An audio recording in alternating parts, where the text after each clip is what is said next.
Steve? Bill, my friend, we are just about to pull up. You want to come hang out and hit some golf balls with us? Sit it right here. So. Yeah, that sounds great. Aaron and I are making some terrible turn decisions. I misdirected him, so we just we won't let the kids think that that's a good way to actually drive. What's up, Bill? What happened, Aaron? How you doing, man? What's going on in your life today, Bill? So today is Parker's 18th birthday. He's What? Hey. And you're hanging out with us? HBD. He did have to go to school today. He didn't good. get a free day, so. Yeah. So, Bill, can you tell us a little bit about your life? Tell us about who you are, your background, what you were like as a middle schooler, all that. Can you tell I'm from the South because I talk like I'm from the South? Some people say they hear my Southern accent, but I'm from Pensacola, Florida. But I was a very good little boy. I was like, everybody called me, okay, now you can't tell anyone this. This is like a super secret that I never tell anyone. Mm-hmm. But everyone called me Billy, not Bill. Oh. Does the dog have a person with it? Look at this. By the way. Look at this little guy. Yeah. For the people not in the car, there's a little wiener dog running down the side of the road. Yes, just by himself. He's gonna be our friend. He's just running errands. Running his day off. Yeah. In the grocery store. Aaron, when you're running errands, did you say I'm running me? Yeah. Okay. That's people understand.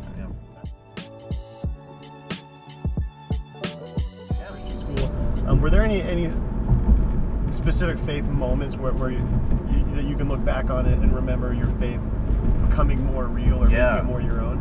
Yeah, well, you know, the big thing starts with kind of a tragedy. My dad died when I was 10. Wow. So that was like the big shock to the system. I was living kind of the what would be what I considered to be a normal life at that point. And I didn't know a lot about his disease. I knew he'd been sick. I knew he'd had some challenges, but like when he died, it was like earth-shattering. Yeah.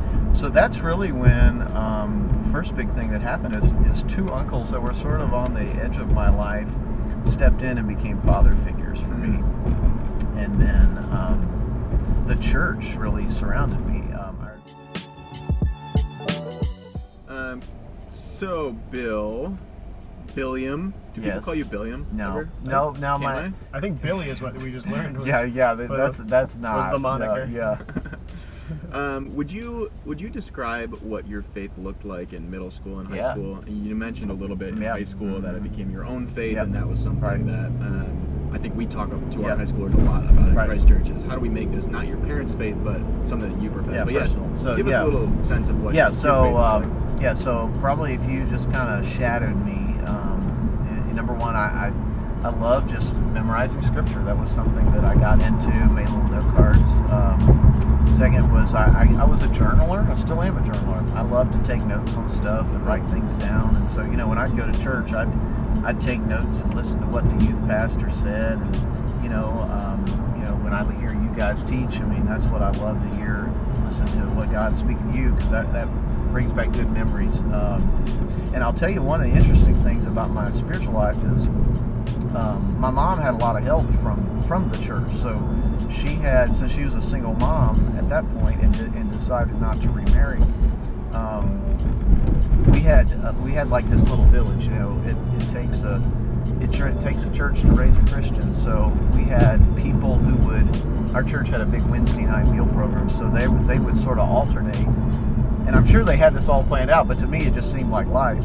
They all like rotated who brought me to church and who picked me up from school and who got me from my grandmother's apartment to the school and they get me down, And all of that to me was, sort of like the parable Jesus talked about the man being lowered through the roof, that I was that man, They were like, okay, who's gonna pick Billy up for school, for church, and make sure he gets here, he gets home, gets on time, and that was me. That was my life. I know that's not the normal for everybody, but I look back and go, I didn't miss a thing. When the church doors were open, I was there.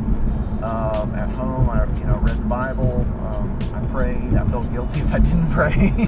So it was really a fun time of challenge and growth. Yep. That's awesome. Tell us about your love for golf.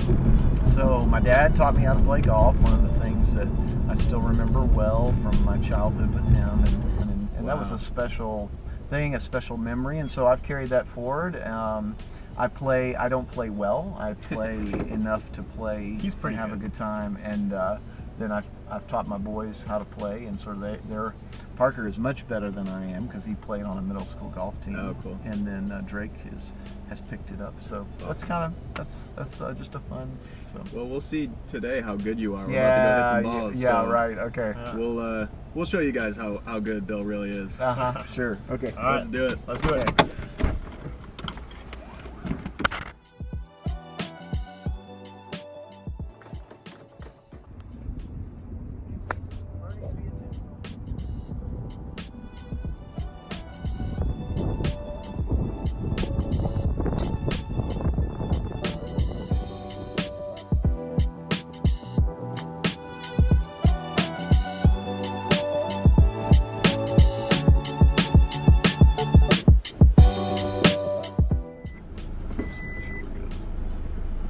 Bill's pretty good at golf, guys. He hit some shots. That's where Pretty good. I'm You've pretty heard good at warming up. we're gonna say that line. If you've heard Whether of- or not it's true. If you've heard of Tiger Woods, guys, just imagine that, just a little shorter, with a redder hat. Yeah. And just perfect. As you think back over your story, your kind of life of faith, your journey that God sent you on, are there any specific scripture passages or verses that have been kind of foundational for you? Yeah. I would really love Romans 8:28. We know that God causes all things to work together for good to those who love God, to those who are called according to His purpose. That has been a life verse for me. It doesn't mean that all things are good, just God works with all things and weaves them in and redeems even the pain and nastiness of our world and the things that happen. As you reflect on your own life and all God's done with our students in mind, what is one challenge that you might want to leave them with as they move forward in their journey of faith? And for our middle schoolers, I think one of the challenges I think is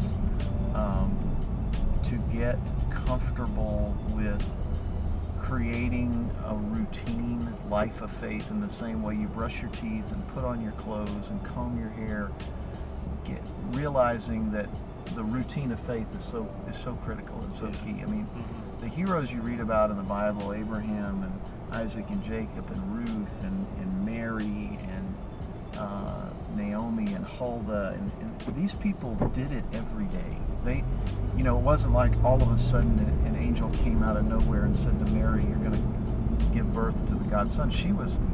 The reason the angel came out of nowhere is because Mary was just devout. I mean, she was just always into it, so she was just available and ready. So when that happened, it was a huge surprise, but in hindsight, well, of course it'd be Mary because she was there. She was ready to listen. So my thing is, get comfortable with what you might consider to be boring.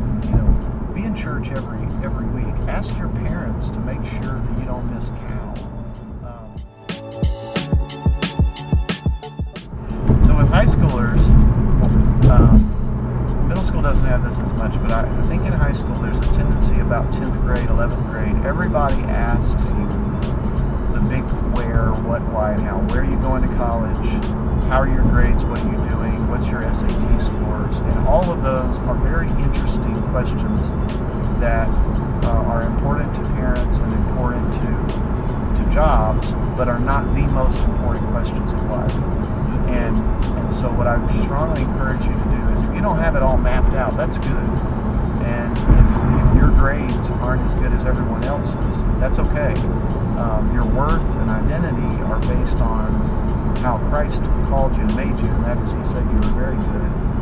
And to stay open to the spontaneous movement of God. That you don't have to know what your college major is as a freshman in college or as a high schooler.